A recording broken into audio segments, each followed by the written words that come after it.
22-летний Арсений вырос в доме своей матери-доярки. Деревенская жительница гордилась, что сумела воспитать мальчика, несмотря на отсутствие мужа.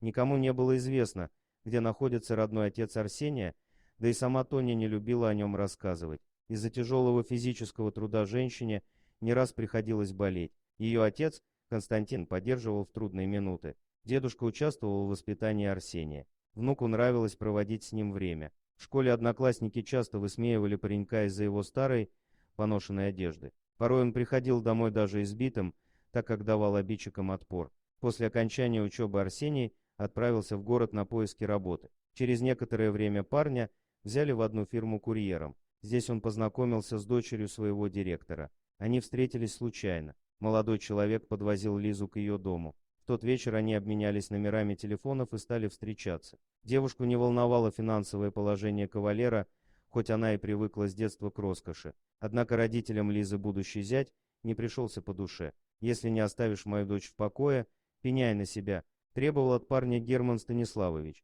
«Ты у меня водитель, не более того, но мы любим друг друга», отвечал ему Арсений. «Пошел вон, щенок», кричал разъяренный мужчина. Однако после продолжения свидания водителя с дочерью Герман подставил молодого курьера. Арсений не смог на суде доказать, что не терял ценных бумаг, а Лиза заняла сторону отца. В итоге паренек вернулся в родную деревню. Семья приняла его. Однажды, возвращаясь из магазина, Арсений нашел щенка. Животное скулило в грязной канаве, и парень вытащил его. «Привет, дружище, буду твоим хозяином», — заявил он найденышу. С тех пор Снежок стал любимцем семьи Арсения. Вскоре Тоня серьезно заболела. Женщине потребовались дорогие лекарства. Сын не знал, как быть, где раздобыть столько средств на лечение матери, и он решил отправиться вахтовиком в другой конец страны. Арсений рисковал жизнью, работая в суровые морозы, а летом терпел лесную мошкару. Как-то его бригада отправилась по реке, где были сильное течение и большая глубина.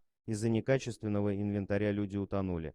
Получив гроб, Тоня чуть не сошла с ума. Неравнодушные соседи поддержали женщину в организации похорон. «Я хочу в последний раз увидеть моего мальчика», — причитала горем убитая мать.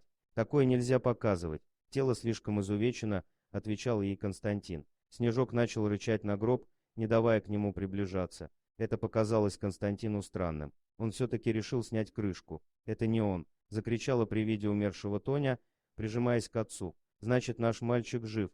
Они позвонили в компанию, где трудился Арсений. Сотрудники фирмы пообещали разобраться во всем. Оказалось, что тело принадлежало парню из соседней деревни. Родственники забрали гроб с погибшим в тот же день. Сестра Вера сильно горевала по своему брату. «Как же я буду теперь без него? Он был моей опорой», — жаловалась девушка родителям Арсения. «А ты у нас оставайся. Места всем хватит», — предложила ей Тоня. Так Вера осталась жить у них.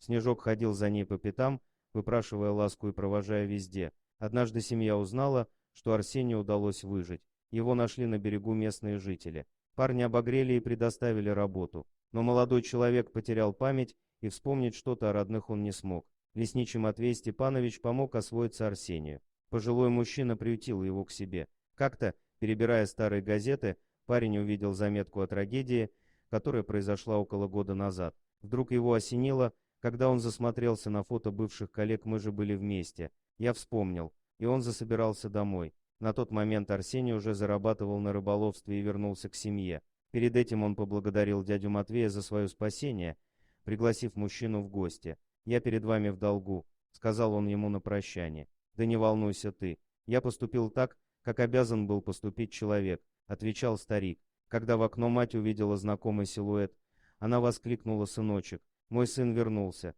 После их радостной встречи Арсений отправился на могилу друга, с которым работал в тот трагический день. У оградки он увидел своего любимого пса Снежка, а рядом с ним Веру. Молодые люди разговорились. Девушка очень понравилась Арсению. Горькие переживания сплотили пару, и у них завязался роман. Вскоре он сделал деревенской красавице предложение. На пышную свадьбу собралось почти 2 деревни. Дорогие друзья, если вам понравилось видео, поставьте лайк, а также подписывайтесь на канал, где найдете еще много интересного.